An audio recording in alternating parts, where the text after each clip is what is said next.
Hello guys, welcome back once again, it's me Jim Samurai, and today we are reviewing a game between Mikhail and Larsen, which was played in candidate semi-final Bled in Yugoslavia in 1965.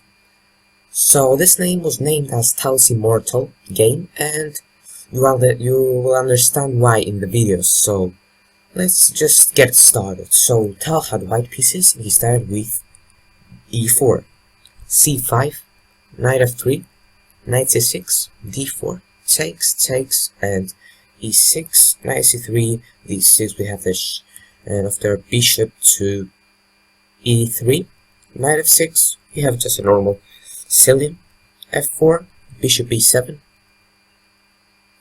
queen f3. This is a normal idea for white. Castles, and now castles queenside, going for the attack g4, g5.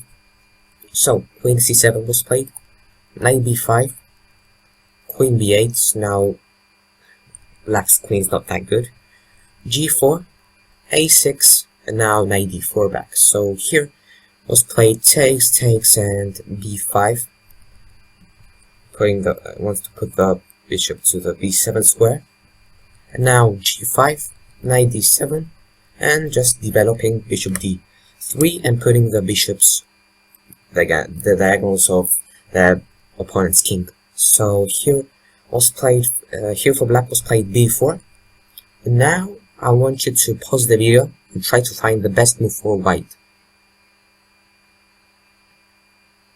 Alright, so here actually Tal played knight to d5. So why he actually played that? Because if you take, which was played in the game, you just take with the pawn. And this game occurred this position occurred in the game, and now as you see, well, white is piece down, but the bishops are very strong right here. The e-file is gonna take him by the rook right now. So the attack is coming with f4, f6. So that's why Tal sacrificed his knight right there for the attack. So let's continue. So here. This actually, the sacrifice is a positional one. The sacrifice is a positional because it actually destroys the e6 pawn to get control of the e5 square.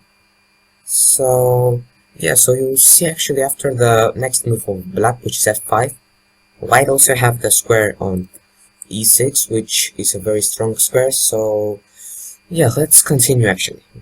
So rook d1 was played, as I said, rook f7 protecting the bishop, and now h4 going for the attack, bishop d7, and now this is another, not a brilliant move, that's a easy move to see. You just sacrifice your bishop and then take on e7, and now the rook is on the 7th rank.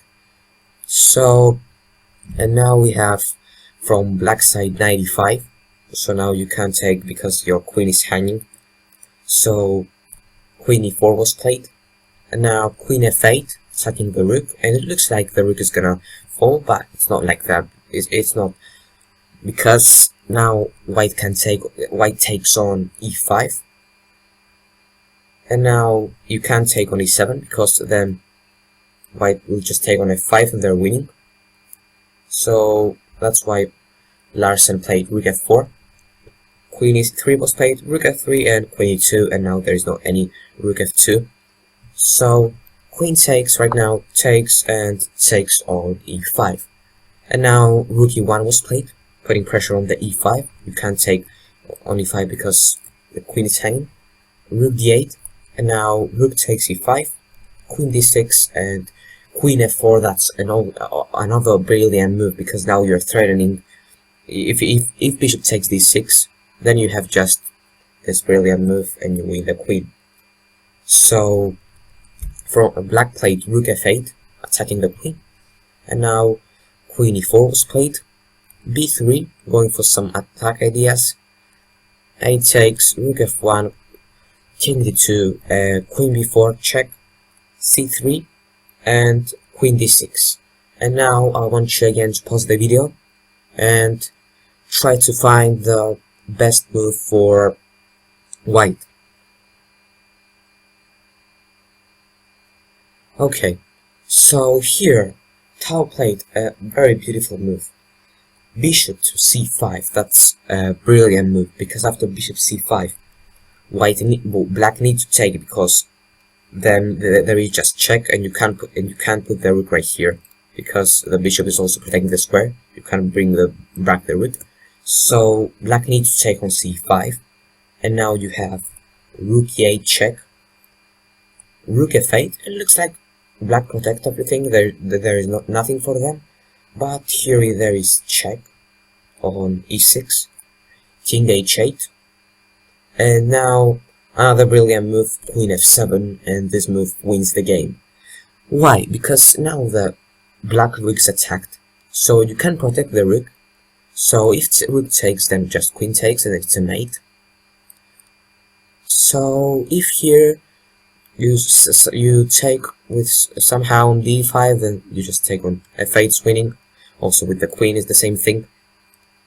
You just take, and then with the queen you take the queen, and then you just mate. You are just a bishop down. So a rook down, one of the. So yeah, so that's why in this position, actually, black resigned. Say they don't have any other checks, so that's apparently losing position for black. So that was a brilliant game, the Immortal game of Tau. So that was a beautiful game, also with the 2-piece sacrifice, 3-piece sacrifice. Let's find them. So the first 1-piece sacrifice is, I'm gonna put you this move, knight d5, piece sacrifice right there, which is not any, there is not any straightforward attack, it's just a positional sacrifice to go for the king. Second sacrificing is bishop takes. It's not a piece sacrifice, but you actually sacrifice a piece, right? That's another beautiful move.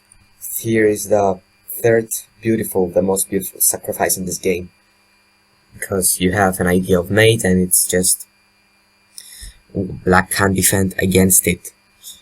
Alright guys, I hope you enjoyed the video. Be sure to like the video because it helps me a lot. Subscribe if you haven't subscribed yet. I hope you enjoyed the Immortal game of Mikhail. And yeah, see you in the next video guys. Peace.